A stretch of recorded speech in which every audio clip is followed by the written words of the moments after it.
Hi, I'm Christine Pagano, creator of CraftCaulk, and thank you very much for your purchase. I promised you a video on the 1, 2, 3s of CraftCaulk, and that's what you're going to get.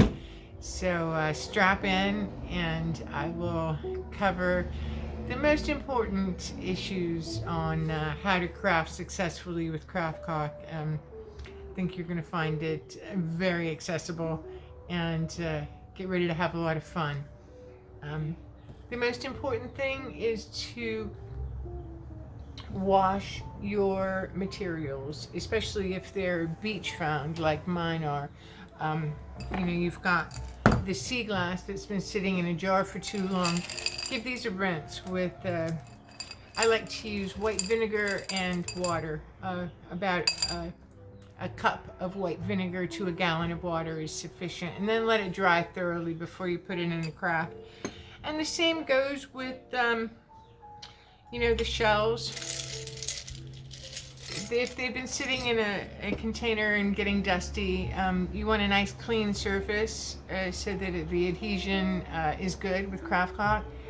And that's a good start. Just clean your things and start thinking about what kind of project you want to do. I think what I'm going to demonstrate is a Mosaic Flat Lay, and we'll get started on that right away.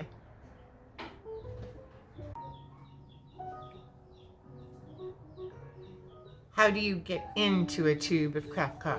Very good question. Many of you may not know this, but caulk guns sometimes have a hole in the handle. This one does not. But if it has a hole in the handle, that is to insert and cut the tip. And depending on where you cut the tip, that is going to determine how wide your bead is going to be coming out. So if you're doing a very delicate project and you want a thin little bead of CraftCaulk, then you cut it closer to the end. Whereas if you're doing a bigger project with heavier materials, you can actually cut it on the line and get the full ½ inch bead of CraftCaulk. So this is a traditional caulk gun, and you operate it by pulling the plunger all the way out and then dropping your CraftCaulk inside and then pushing it back in. So we're ready to go now. So that's a setup for the gun. The guns are available at hardware stores, or you may even have one in your tool shed. So check it out. Okay, what are we doing next? The project. Because CraftCaulk does not stick to plastic, you use plastic as your work table. So here I've used a sheet protector, and I've slid in a printed out image, 2 images actually of the same. And what we'll do is we will do a dry lay on one, and then we'll apply the CraftCaulk to this and then transfer your materials over. You'll be able to do that quickly. You have about a 15 to 30 minute work window depending on the humidity in the air. If it's very humid and wet, you might have a little bit longer open time, but as soon as the skin develops on the CraftCaulk, then it is reluctant to accept any more material. So that's why we work on a dry lay first, so you can make your decisions at your leisure, and then when you're ready, move it over to the CraftCaulk. it's best to make yourself a little work table. I use just a piece of foam core. You can use cardboard, you can use anything. You can use heavy cardstock if you want. But I slip it inside the page protector, and that way I can rotate it and pick it up to apply sand. You'll see how convenient that is later, but makes a really good work table.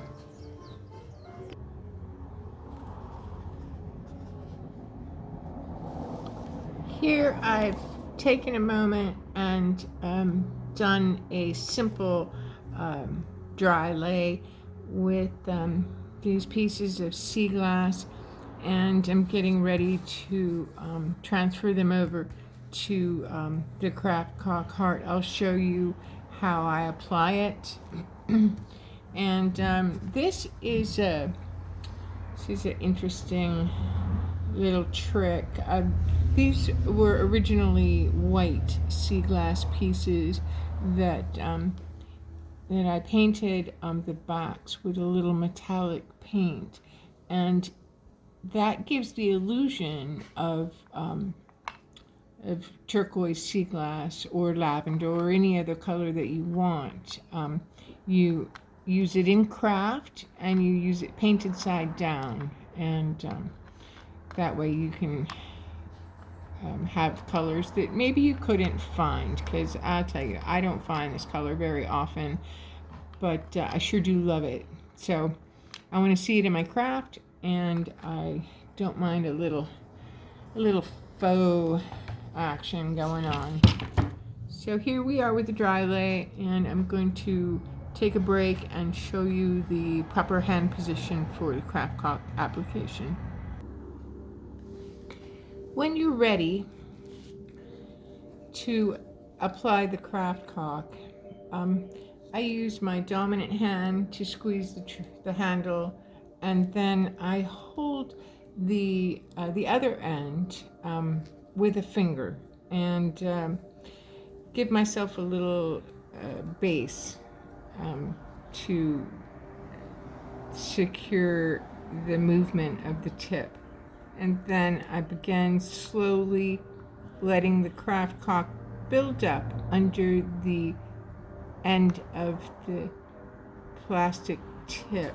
I keep it about 1/4 of an inch away from the page protector plastic, and work slowly.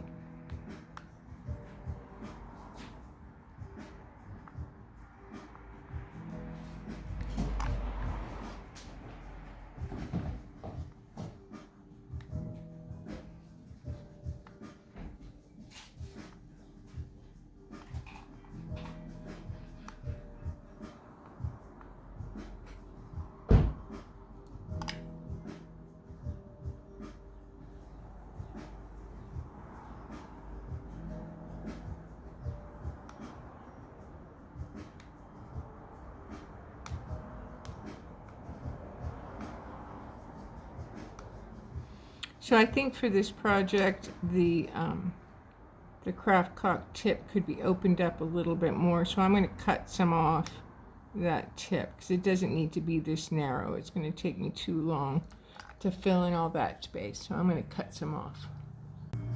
All right, so I've cut the tip open a little bit more, which is going to allow the CraftCaulk to come out a little faster, and you'll be able to see the difference between that first row I did and the second row.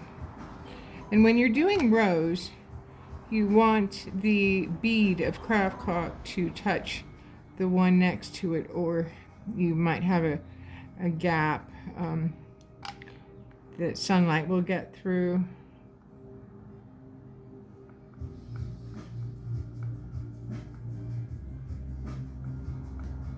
See how much faster that's going on now?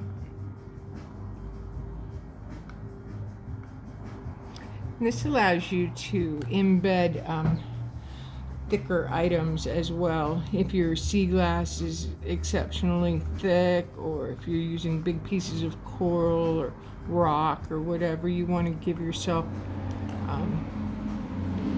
enough CraftCaulk so that you can push your pieces in and have them all be at the same height.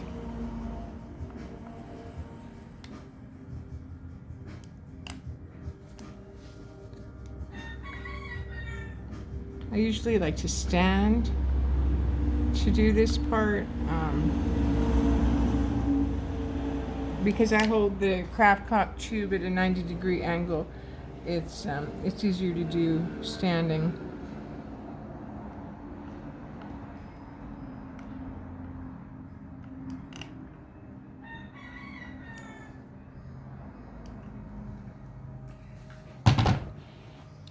Okay, now you can begin moving your pre-selected items over. So I decided I wanted to put a piece of coral in there. So that goes first.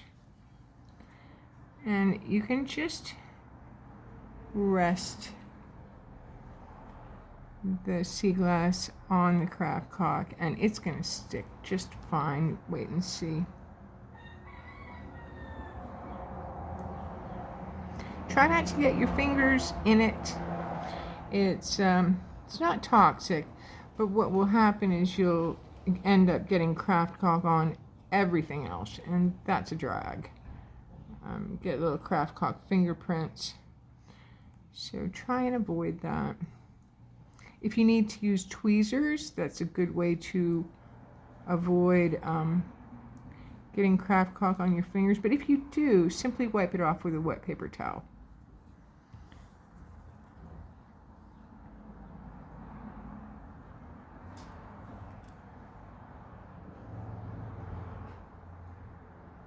You can leave a little space between your sea glass pieces because we're going to cover the whole thing in sand, and those little spaces will actually become a part of the design.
Okay. Here we go. A little bit random, but it's okay.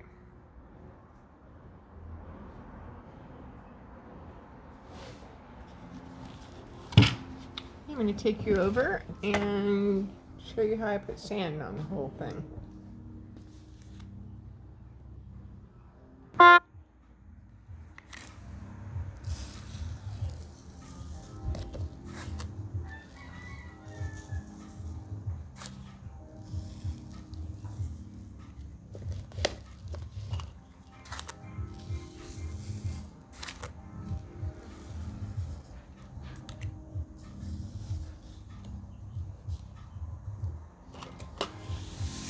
I work over a large tray filled with sand.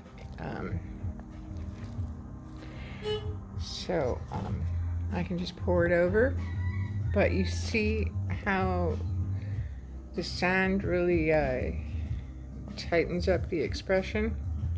Cute. Now we just let it dry.